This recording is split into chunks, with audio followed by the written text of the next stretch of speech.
Martha and Darlene, I first started working with them as they reached out to me with interest about their own land to learn more about it and what they can do to both prepare it for fire, but also to look at it from forest health and aesthetics.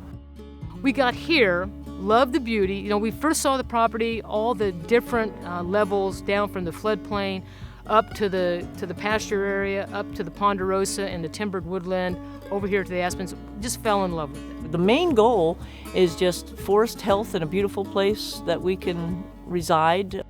Our goal is to help landowners figure out what they can do on their property based on their own objectives. In Darlene's case, they wanted to figure out what kind of thinning they should be doing in their conifer forest. So we held a forest inventory class so they could start doing their own inventory on their property.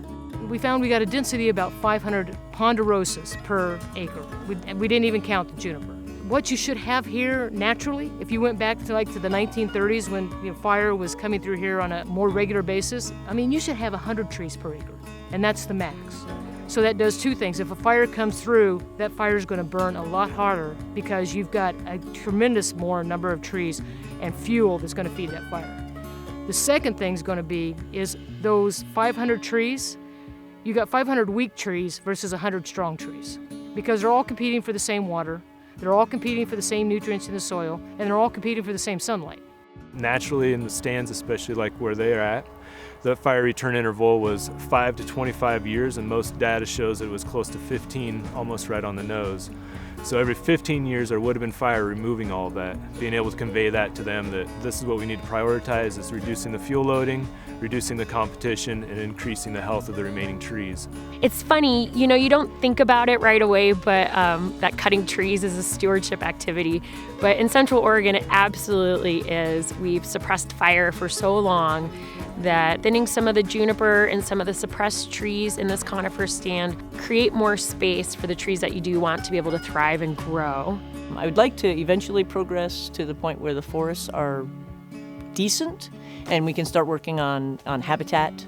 The bedrock of everything that goes on at this property is your timber. It's your aspen grove here that provides the foundation for the wildlife and the conservation that lives in here.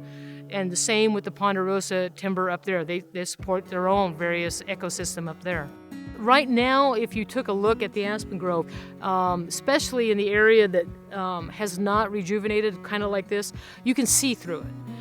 What should happen, what we hopefully in the next decade, is the opposite of what we're doing in the ponderosa. We want a denser aspen grove, and we want a less dense, a more open ponderosa grove. The other aspen grove, we kind of had multi-purpose for that, not only the beauty to get it back to be as healthy as possible, but it's a year-round spring that feeds that aspen grove. So we were able to put a spring head in, put a cistern system in, and then we could develop the pastures with the irrigation that we were getting from that spring. That worked out really well because that allowed us to rehab all the pastures, get the cheatgrass out, and get it into pastures that could actually sustain livestock. During our time here, we had two major water events. Our normal flow, like right now, it's only in the 40 to 60 flow rate of cubic feet per minute.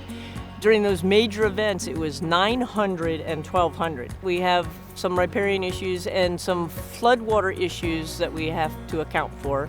So we actually had to do a discovery through the Archaeological Society, make sure that we didn't dig up anything important. We found a contractor who specialized in this kind of thing, and we were able to use natural materials as a backstop for the creek so they could rebuild the bank.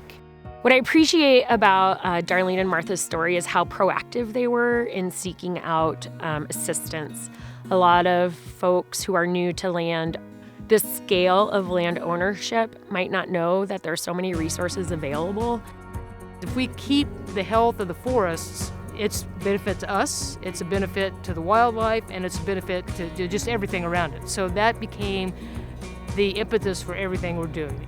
A lot of folks helped us to we needed to understand the property we were on. We know we wanted to do something for conservation, and we know we wanted to do something to have a timber stand if ever we wanted to, make some extra money. So working with ODF and Oregon State University Extensions, they've been fantastic. The Oregon Department of Fish and Wildlife for conservation has been fantastic.